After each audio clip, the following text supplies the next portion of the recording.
نحمده ونصلي علی رسول الکریم اما بعد۔ کعب بن عجرہ رضی اللہ تعالیٰ عنہ کہتے ہیں کہ ایک مرتبہ نبی کریم صلی اللہ علیہ وآلہ وسلم نے ارشاد فرمایا کہ ممبر کے قریب ہو جاؤ۔ ہم لوگ حاضر ہو گئے۔ جب حضور صلی اللہ علیہ وآلہ وسلم نے ممبر کے پہلے درجے پر قدم رکھا تو فرمایا آمین۔ جب دوسرے پر قدم رکھا تو پھر فرمایا آمین۔ جب تیسرے پر قدم رکھا تو پھر فرمایا آمین۔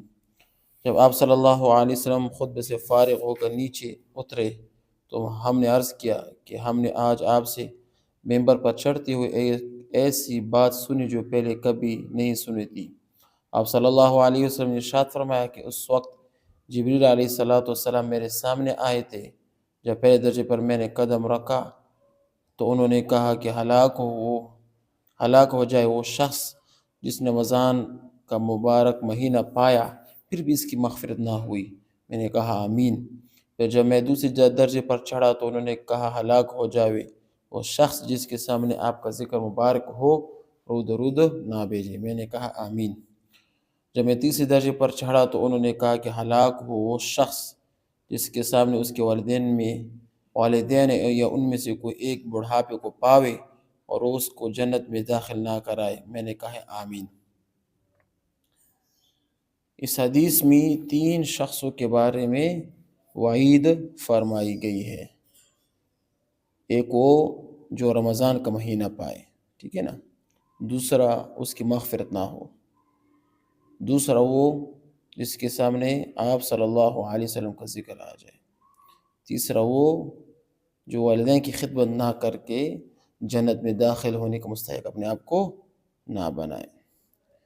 کہتے ہیں کہ اول شخص جس پر رمضان مبارک گزر جائے اور اس کی بخشش نہ ہو، یعنی رمضان مبارک جیسے خیر و برکت کا زمانہ بھی غفلت اور معاصی میں گزر جائے، کہ رمضان مبارک مغفرت اللہ جل شانہ کی رحمت بارش کی طرح برستی ہے، بس جس شخص پر رمضان مبارک کا مہینہ بھی اسی طرح گزر جائے کہ اس کی بدعمالی اور کوتاہیوں کی وجہ سے وہ مغفرت سے محروم رہے، تو اس کے مغفرت کے لیے کون سا وقت ہوگا اور اس کی ہلاکت میں کیا تأمل ہے۔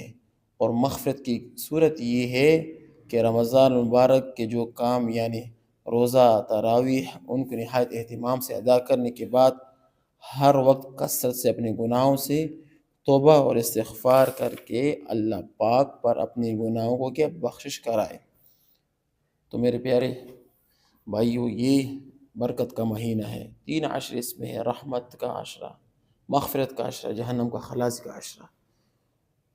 تو ہمیں چاہیے کہ ہم اس عشرے میں خوب اللہ کی تعالیٰ کی عبادت کریں، صدقہ کریں، خیرات کریں، نیکیاں کریں، لوگوں سے اچھی سلوک کریں، اپنے ماتحت لوگوں سے اچھا سلوک کریں، غلاموں سے، اپنی خدمت گزاروں سے اچھا سلوک کریں، لوگوں کو خیر پھیلائیں، قرآن کریم کی تلاوت کریں، تراویح کا اہتمام کریں، تہجد کا، اشراق کا، وابین کا، چاش کا اہتمام کر کے ہم اللہ پاک سے نیکی حاصل کریں، کیونکہ یہ مہینہ ایک طرح کا بونس کا مہینہ ہے۔